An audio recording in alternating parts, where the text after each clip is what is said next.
আজ 8ই সেপ্টেম্বর সন্ধ্যে 7টা মতো বাজে। এই যে আমি মল্লিকা কোলাঘাট থেকে বলছি। তো দুর্গাপুজোয় তো আমি আমার বাপের বাড়ি চলে যাব, কিন্তু এদিকে শাশুড়ি মা আর বাবা আর হচ্ছে আমার দুই ভাগনা, এদের তো জামা কাপড় কিনে দিতে হবে, তো নিজে হাতেই পছন্দ করে কিনে দেবো, সেই জন্য দোকানে চলে গেলাম। এবার বর আগে আমাকে দোকানে ছেড়ে দিয়ে গেছে, আমাকে আর ছেলেকে, তারপরে মাকে আনতে গেছিলো। আর জামা কাপড় দেখে দেখতে আমি তো ছেলের কটা, আমার ছেলের জন্য কটা দেখে নিলাম। এই যে মাও চলে এসছে, ছেলের জন্য জামা কাপড়গুলো আমার শাশুড়ি মা দিচ্ছে, আর দুই ভাগনাকে আর শ্বশুর শাশুড়িকে আমি দেবো। হ্যাঁ, একটু ছোট দরকার পুচকুর জন্য। পুচকুর আমরা জানতে এসছি তো, পুরো মেয়ে লাগছে টিপ পয়ে। ব্যাস হয়ে গেল কেনাকাটা। তো আমার ছেলের জন্য 4টে জামা দিয়েছে ওর ঠাকুমা। এবার আমাকে আগে ছেড়ে দিয়ে আসবে, তারপরে মাকে ছাড়তে আসবে, মানে নিয়ে আসবে আমার বোন। তো এই যে এইদিকে বাড়ি চলে আসলাম, আসার পর এদিকে বাবাকে দেখাচ্ছিলাম জামা কাপড়গুলো। বাবার কিন্তু খুব পছন্দ হয়েছে, আর সত্যি খুব, আমারও কিন্তু বাবা জামা কাপড়গুলো খুব পছন্দ হয়েছে, কারণ আমি নিজে হাতে পছন্দ করেছিলাম মায়ের জামা কাপড় আর বাবারটাও। এটা হচ্ছে মায়ের শাড়ি, এই যে ক্যাটালগে যেরকম আছে এরকমই সেম। আমার বর বলছে এটাই তোমার শাশুড়ি বলে দাও, এটা তুমি। এটা হচ্ছে গিয়ে টি শার্ট, না এটা পরে দেখো, সুন্দর লাগছে। গেঞ্জি ঠিক আছে তো? কাপড়টা কেমন লাগছে বাবা? আমি পছন্দ করেছি। যা, লাইটটা অফ হয়ে গেল। ঠিক আছে।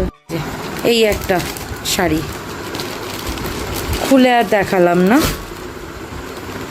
পুচকুর জামাগুলো পরে দেখাচ্ছি। দেখাও,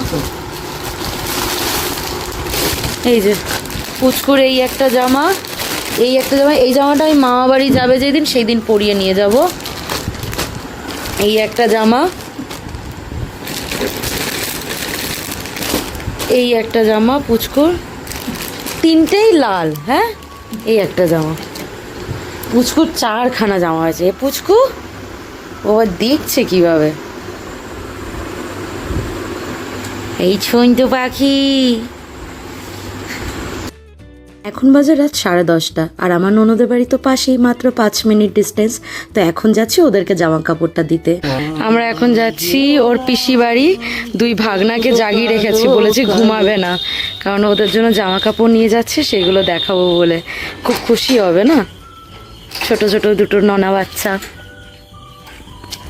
আমার শ্বশুরবাড়িটা গ্রামে, তো তো এই 10টা বেজে গেলে না রাস্তায় আর কোনো মানুষই দেখা যায় না।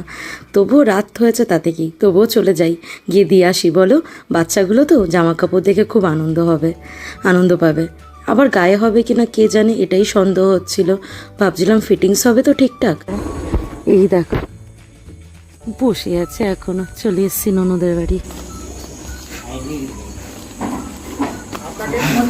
খালু না, কোনো কথা হবে না তোমার সাথে। যাবো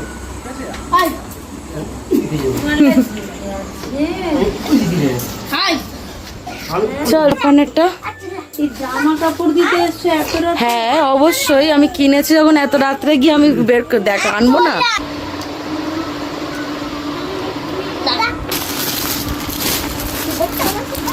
এটা তোর? এটা কি আমার না, ওটা বিট্টু, ওটা বিট্টু, তোমার কিছু নাই, এটা আমার, তোমার কিছু নেই, আমি ওটা বিট্টুর। এ বিট্টু এসছে। বিট্টু, তুই নাকি ব্ল্যাক পছন্দ করিস, এই একটা দেখ, পরে দেখ।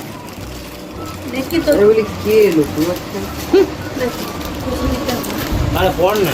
আর পরতে পারছিস না, বলো না পরে দেখ না ভাই, লম্বা দাও না, আমি পরে দেবো না।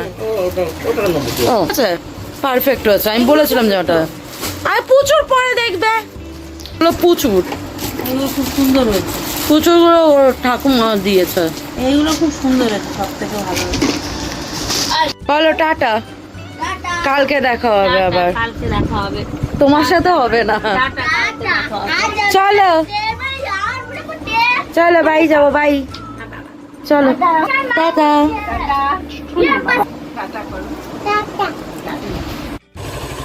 মায়ের কাছে চাবি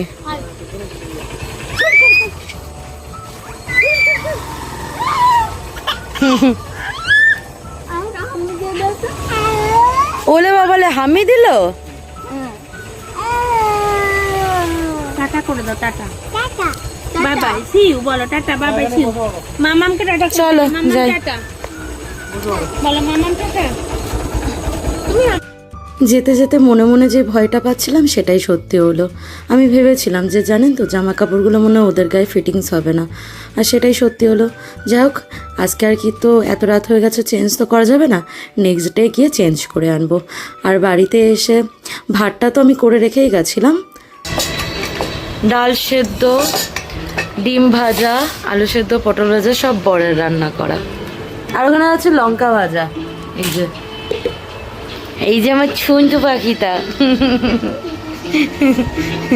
চলুন তাহলে আজকের ব্লগটা এখানেই আমি শেষ করছি ব্লগটা কেমন লাগলো একটা কমেন্ট করে জানাবেন আপনাদের সাথে দেখা হবে আবার নেক্সট ডে নেক্সট ভিডিওতে সবাই ভালো থাকবেন সুস্থ থাকবেন আর লাইক কমেন্ট সাবস্ক্রাইবটাকেও কিন্তু করে দেবেন